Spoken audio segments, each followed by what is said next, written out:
Hello everyone, Poor Cynic here with Tablet Tyrant Reviews, and this is Icycle on Thin Ice by DampNet. Icycle is a platforming game where you play as Dennis, who for reasons that have either been not made clear to me yet or that I somehow missed, is naked and riding a bicycle through a frozen hellscape. You must guide Dennis past and over various obstacles as he looks for love, I believe. It's not exactly spelled out, which is kind of a good thing, honestly.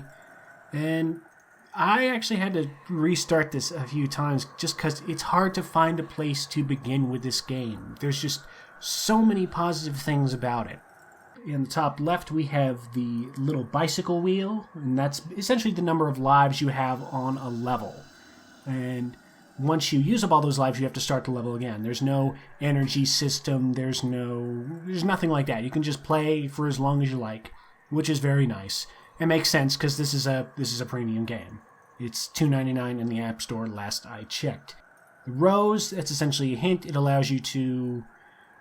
I don't know. I have not actually used it. That's just what the game explained to me. It allows you to, I guess, get a suggestion or something. They're not very easy to come by. I've only found one, and I've essentially gotten halfway through the game as of this point. Then, going along to the other side, there's the amount of ice you have collected, there's a way to restart the level, and then there's the pause menu. Starting off in the ice box, this is where you get special add-ons and stuff. Upgrade and dress, as it says along the bottom.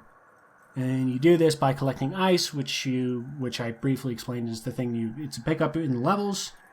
Everything that has a number can be purchased. Like that, I can get for 40 ice, the Christmas jumper. But something that has the magnifying glass next to it can only be found.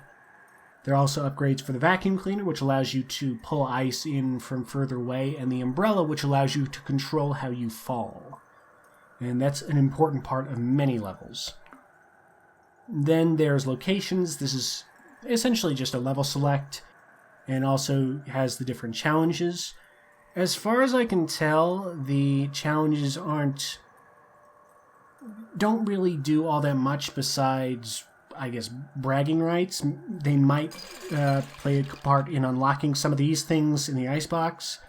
And I know that if you collect 80 of them, you can unlock the original game, the original Icycle, or you can just buy it. This is an updated, expanded version of Icycle, from what I understand.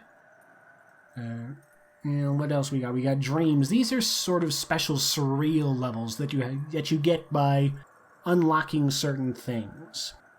Like, to go to Golden Luxury Cruises, you have to have these 3 specific items. I've unlocked one of them, the Mocha Coma. I have not beaten it because Mocha Coma is really hard, and I assume all these are pretty hard. We have controls, which is extremely basic. You can switch them if you like, and there's the different things like the end-user license agreement, privacy, terms of service, all sorts of good stuff like that. So, let's not do the first level. Let's find a different one to do. I'm nervous about doing, starting with level 12, because I'm not sure how big of spoilers this game might have. Admittedly, the story is very subdued, which I find very interesting. It tells you just enough to keep you interested. It's not very blatant. Like, there's sort of hints as to what has happened to this world, but it's not spelled out. Let's just go through with the new level. Pretty Cold War 2.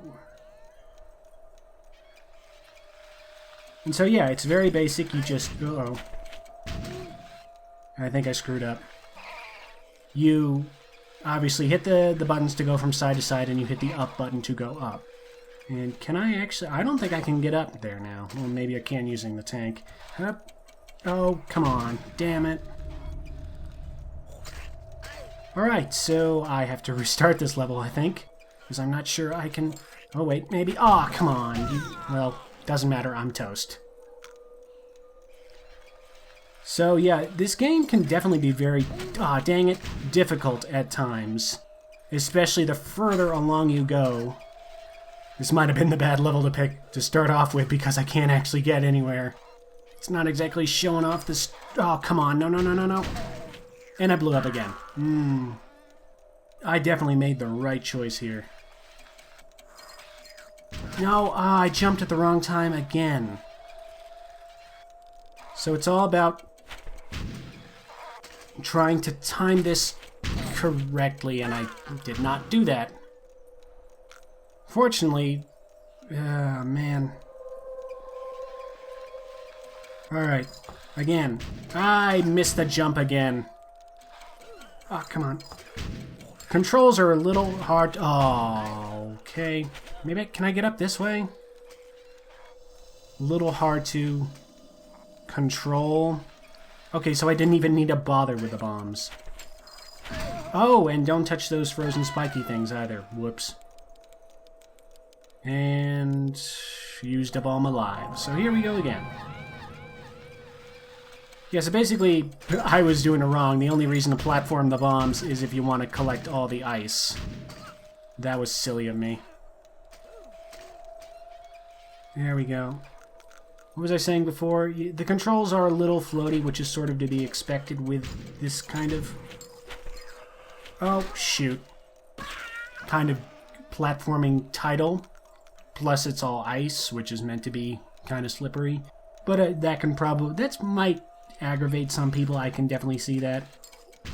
And I just flew right into that one. Alright, I did not pick the right level to show off the intricacies of this game. It would help if I was competent and did not constantly die over and over again. Let's pick a new level, shall we? Okay. So that one, not the best show off. Let's just go with something basic. Let's go with Slice and Ice. I don't know if I'll be able to find the hidden carrier bag, but, you know. Alright, so one of the things I need to speak about is this game is gorgeous. It's got a great art style I really enjoy. And there's just something about it that is incredibly appealing. And it mixes well with the sort of dystopian aspect of the game. It is very... I'm not getting that one. Very beautiful about it. Which is probably the major selling point of the title. Because some people, I imagine, might be aggravated by the controls. And what else do I want to mention? Yeah, oops. I would argue the game is a good balance of difficulty. I mean, I didn't exactly show that off in the level where I was constantly dying over and over again. But it's definitely got a good sense of challenge. It is not a game you can just, you know, mindlessly cruise through. There's a lot to think about. Okay, good. Oh, got it. And I really dig that.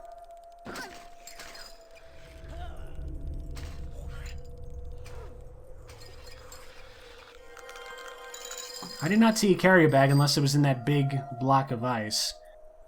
But let's pick another level. We have 179 pieces of ice. Don't know why I paused there. I'm feeling a little off today. I don't know what's going on. It's hard to talk over this game because I get really invested, which I guess, you know, plays into how well I think of it. I will say some of the challenges that they give you almost feels like they can't be accomplished. Like for some of these locations, it's just wildly difficult.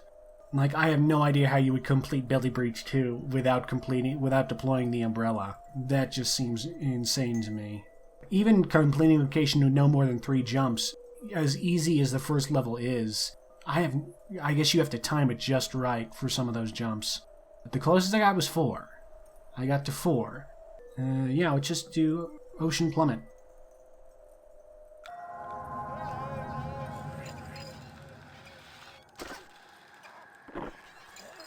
Over the ice spikes. Keep going over the ice spikes. Okay. And this is where the umbrella comes into play. I believe this is actually the level where they introduce it. because you have to essentially not impale yourself. I did not get into that tunnel, which I'm pretty sure is where a secret is, but oh well. Yep. There's just something so delightfully quirky about this game that I really dig. It's just, there's so much going good for this game. Cannot get another umbrella or vacuum upgrade. I could get the wooden go-kart. Which, yeah, let's do that. The wooden go-kart. One must be, there's a P missing from that word. Unless that's a British way of spelling it, because this strikes me as, I believe this is made in Britain. Just from everything I've seen. Alright. Whoop. Whoops. And I immediately miss all that, that ice. Oh, I forgot to turn the vacuum off. Oh well. So much for getting the challenge. But look at this. This is really gorgeous. I just really dig this game. Oh. It's bouncy. I guess because I keep pressing up. I was like, duh. It's like, no kidding, it's bouncy. Alright. Oh! Almost forgot to hit the umbrella there. Ooh, around we go. Whoa.